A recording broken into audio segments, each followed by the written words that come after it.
கர்த்தருடைய நாமம் மகிமைப்படுவதாக. இந்த நாளிலும் உங்களோடு கூட பேச போற தலைப்பு என்ன பாத்தீங்கன்னா, தேவனுடைய ராஜ்யம். தேவனுடைய ராஜ்யத்தை குறித்து மீண்டும் பார்க்க போகிறோம்.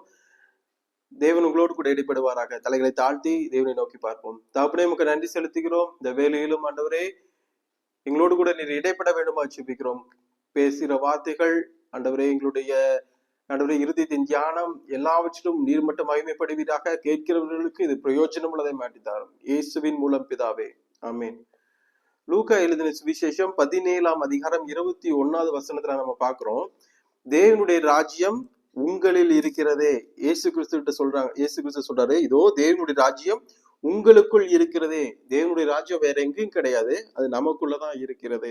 தேவனுடைய ராஜ்யம் உங்களுக்குள் இருக்கிறது. இந்த தேவனுடைய ராஜ்யத்தை எப்படி நம்ம பெற்றுக்கொள்ளணும் அப்படின்னு பாத்தீங்கன்னா, மனம் திரும்புங்கள், பரலோக ராஜ்யம் சமீபமா இருக்குது. அதாவது இயேசு கிறிஸ்து வந்து சுவிசேஷத்தை என்ன அறிவிச்சார்னா, மனம் திரும்புங்கள், பரலோக ராஜ்யம், தேவனுடைய ராஜ்யம் சமீபமா இருக்கிறது. சீஷர்களுக்கும் அதுதான் கற்றுக் கொடுத்தாரு. நீங்க போய் சுவிசேஷத்தை அறிவிங்க. என்ன சொல்லி சுவிசேஷம்? மனம் திரும்புங்கள், பரலோக ராஜ்யம், தேவனுடைய ராஜ்யம் சமீபமா இருக்கிறது. அந்த தேவனுடைய ராஜ்யத்தை ஃபர்ஸ்ட் நம்ம வந்து சுவிசேஷத்தை நம்ம ஏற்றுக்கொள்ளும் பொழுது அந்த நற்செய்தி, அந்த இயேசு வகை கர்த்தரே உள்ள வர்றாரு. அதான் அந்த ராஜ்யம். அவர் தேவன் எங்க இருக்கிறாரோ அங்க அவருடைய ஆட்சி நடக்கிறது. மனம் திரும்பி சுவிசேஷத்தில் நாம் விசுவாசம் உள்ளவர்களா, நம்பிக்கையுள்ளவர்களா இயேசு கிறிஸ்துவை ஏற்றுக்கொள்ளும் பொழுது அந்த தேவனுடைய ராஜ்யம் நமக்குள் வருகிறது. இயேசு கிறிஸ்து அதான் சீஷர்கள்ட்ட சொன்னாரு, நீங்க போய் என்ன பண்ணுங்க, சுவிசேஷத்தை அறிவிங்க, மனம் திரும்புங்கள், பரலோக ராஜ்யம் சமீபமா இருக்கிறது. அவங்க அந்த சுவிசேஷத்தை ஏற்றுக்கொண்டு இயேசு கிறிஸ்துவை தங்களுடைய வாழ்க்கையில சொந்த இரட்சகராய் ஏற்றுக்கொள்ளும் பொழுது அந்த தேவனுடைய ராஜ்யம் அவருடைய இருதயத்துக்குள் பிரவேசிக்கிறது. சங்கீதம் 24வது அதிகாரத்துல நம்ம பாக்குறோம், யார் கர்த்தருடைய ஸ்தலத்தில் வாசம் பண்ணுவான், யார் கர்த்தருடைய பர்வதத்தில் ஏறுவான். வாசல்களே உங்கள் தலைகளை உயர்த்துங்கள், அனாதி கதவுகளே உயருங்கள், மகிமையின் ராஜா உட்பிரவேசிப்பார். யார் அந்த மகிமையின் ராஜா? அவர் சேனைகளின் கர்த்தர், அவரே அந்த மகிமையின் ராஜா. அந்த மகிமையின் ராஜா நம்முடைய உள்ளத்துல, நம்மளுடைய இருதயமாகிய வாசலை திறக்கும் பொழுது, அந்த சுவிசேஷத்தை ஏற்றுக்கொள்ளும் பொழுது அந்த மகிமையின் ராஜா நம்மளுடைய இருதயத்தில் பிரவேசிப்பார். அந்த மகிமையின் ராஜா உள்ள பிரவேசித்து அவர் ஆளுகை செய்ய ஆரம்பிக்கும் பொழுது தேவனுடைய ராஜ்யம் உங்களிலிருந்து மற்றவர்களுக்கு அது வெளிப்படும். ஃபர்ஸ்ட் தேவனுடைய ராஜ்யத்தை நம்மளுடைய இருதயத்துல, நம்மளுடைய உள்ளத்துல நம்ம கொண்டு வரணும். அவரை ஏற்றுக்கொண்டு, அதான் கொலோசியர் 1:13 போட்டிருக்கு, இருளின் அதிகாரத்தினின்று நம்மை விடுதலையாக்கி, அதாவது இந்த உலகத்தின் இருளின் அதிகாரத்திலிருந்து நம்ம விடுதலை அடைந்து தேவனுடைய ராஜ்யத்துக்கு நம்ம என்ன பண்ணவர்களா இருக்கணும், உட்பட்டவர்களா இருக்கணும்.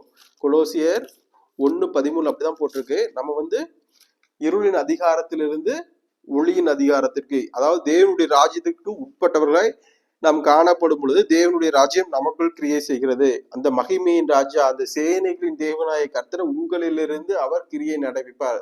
தேவன் எங்க இருக்கிறாரோ அவர் அங்க ஆட்சி செய்கிறவராய் காணப்படுகிறார். அவருடைய ராஜ்யம், தேவனுடைய ராஜ்யம் உங்களில் இருக்கிறதே. நீங்க ஃபர்ஸ்ட் தேவனுடைய ராஜ்யத்தை ஏற்றுக்கொண்டு அந்த தேவனுடைய ராஜ்யம் உங்களில கிரியை செய்யணும், அப்புறம் மற்றவங்களுக்கு கிரியை செய்யணும். சோ தலைகளை தாழ்த்தி இந்த தேவனுடைய ராஜ்யம் உங்களுக்குள் கிரியை செய்யும்படியாக அவரை அழைப்போம். அந்த மகிமையின் ராஜா உங்களுடைய இருதயத்துக்குள் பிரவேசிக்கும்படியாய் அவர் ஆட்சி செய்யும்படியாய் உங்களை அவர் ராஜாவாய் நீங்கள் அவரை ஏற்றுக்கொள்ளும் பொழுது உங்களை அவர் ஆட்சி செய்யும்படியாய் நாம் அவரை வருந்தி அழைப்போம். தலைகளை தாழ்த்தி இயேசு கிறிஸ்துவை நோக்கி பார்ப்போம். தகப்பனே, உம்முடைய ஆண்டவரே, உம்முடைய ரத்தத்தினாலே ஆண்டவரே எங்களை ஆண்டவரே உம்முடைய பிள்ளைகளா ஏற்றுக்கொண்டீர். இருளின் அதிகாரத்தில் இருந்து எங்களை விடுதலையாக்கி உம்முடைய ராஜ்யத்திற்கு உட்பட்டவர்களா எங்களை வழி நடத்தினீர். உம்முடைய ராஜ்யம் எங்களுக்குள் இருக்கிறது சுவாமி, உம்முடைய ராஜ்யம் எங்களுக்குள் இருக்கிறது. நீர் எங்களுடைய இருதயத்தில் மகிமையின் ராஜாவாய் நீர் உட்பிரவேசித்திருக்கிறீர். நீர் எங்களிலிருந்து ஆளுகை செய்வீராக, எங்களிலிருந்து நீர் ஆண்டவரை வெளிப்படுவீராக. உம்முடைய வெளிச்சம் மற்றவர்களுக்கு பிரகாசிக்க நீர் எங்களை எடுத்து பயன்படுத்தும். கேட்கிற ஜனங்கள் ஒவ்வொருடைய இருதயத்திலும் நீர் வாசம் பண்ணும். நீர் ஒவ்வொருவரையும் நீர் ஆளுகை செய்யும். உம்முடைய ராஜ்யம் ஆண்டவர் ஒவ்வொருடைய உள்ளத்திலும் ஆண்டவரை வரட்டும் சுவாமி. நீர் காரியத்தை வாய்க்க பண்ணுங்க. இருளின் அதிகாரத்திலிருந்து ஒவ்வொருவரும் விடுதலையாக முழுவதுமாக நீர் 100% நீர் ஆளுகை செய்ய வேண்டுமா ஜெபிக்கிறோம். தகப்பனே, நீர் ஆசீர்வதியும் வழி நடத்தும். எல்லா துதி கன மகிமையுமக்கே எடுக்கிறோம். ஆண்டவர் மீட்பர் இயேசு கிறிஸ்துவின் மூலம் ஜெபிக்கிறோம் அருமை தகப்பனே. ஆமென், ஆமென்.